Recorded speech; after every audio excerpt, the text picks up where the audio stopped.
Hi friends, please subscribe to Amravati Media and press the bell icon for more latest updates. ఆ ఎన్నికల్ని Jagan light తీసుకుంటున్నారా?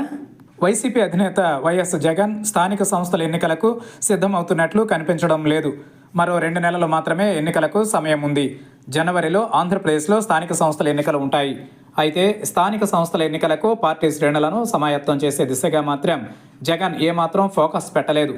స్థానిక సంస్థల ఎన్నికలలో ఎటు అధికార పార్టీకి అనుకూలంగా ఫలితాలు ఉంటాయని భావించి వాటిని వదిలేశారా అన్న అనుమానం వ్యక్తమవుతోంది. నిజానికి స్థానిక సంస్థల ఎన్నికలకు ముందస్తు ప్రిపరేషన్ చేసుకోవాలంటే తొలుత నియోజకవర్గాల వారీగా సమీక్షలు నిర్వహించాలి. అనేక నియోజకవర్గాలలో ఇప్పటికీ పార్టీకి ఇన్ఛార్జీలు లేరు. అంటే జగన్ స్థానిక సంస్థల ఎన్నికలపై సీరియస్గా లేనట్లే కనిపిస్తోంది.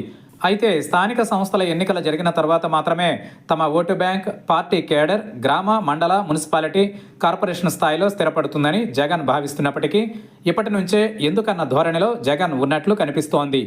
జగన్ స్థానిక సంస్థల ఎన్నికల కోసం జిల్లాల పర్యటనలు చేయాల్సిన అవసరం లేదు. అలాగని ఊరికే కూర్చోకూడదు. ముందుగా నియోజకవర్గాలలో ఇన్ఛార్జీలను నియమించడంతో పాటు లోకల్ ఎన్నికలకు సంబంధించి తన మనసులో ఉన్న మాటలను నియోజకవర్గాల ఇన్ఛార్జీలకు చెప్పాలి. అప్పుడే అభ్యర్థుల ఎంపికలో ఒక స్పష్టత ఉంటుంది. అభ్యర్థుల ఎంపిక స్థానిక సంస్థల ఎన్నికలలో కీలకం. తాడేపల్లి కేంద్ర పార్టీ కార్యాలయంలో కూర్చుని అభ్యర్థులను నిర్ణయించలేరు. అలాగని ఎన్నికలు జరిగే సమయంలో పోలింగ్ కేంద్రాల వద్ద కేడర్ బలంగా నిలబడాలంటే జగన్ స్వయంగా రంగంలోకి దిగి ముఖ్యమైన కార్యకర్తలతో సమావేశం కావాల్సి ఉంటుంది. కానీ వైసీపీ ఓటమి పాలై 2 ఏళ్లవుతున్నా ఇప్పటి వరకు అలాంటి చర్యలు తీసుకోలేదు. కొన్ని పర్యటనలకు వెళుతున్నా జనం, కేడర్ భారీగానే వస్తున్నప్పటికీ వారు ఎన్నికల సమయం ఉండే వరకు జగన్ వారితో ముఖాముఖి మాట్లాడుకోవాల్సి ఉంటుంది. ఇలాంటి పనులను కూడా చేపట్టకపోతే కార్యకర్తలు పోలింగ్ కేంద్రాల వద్ద నిలబడడానికి కూడా రారు. జగన్ ఇప్పటికైనా మేలుకుంటే మంచిదన్న సూచనలు సీనియర్ నేతల నుంచి వినిపిస్తున్నాయి.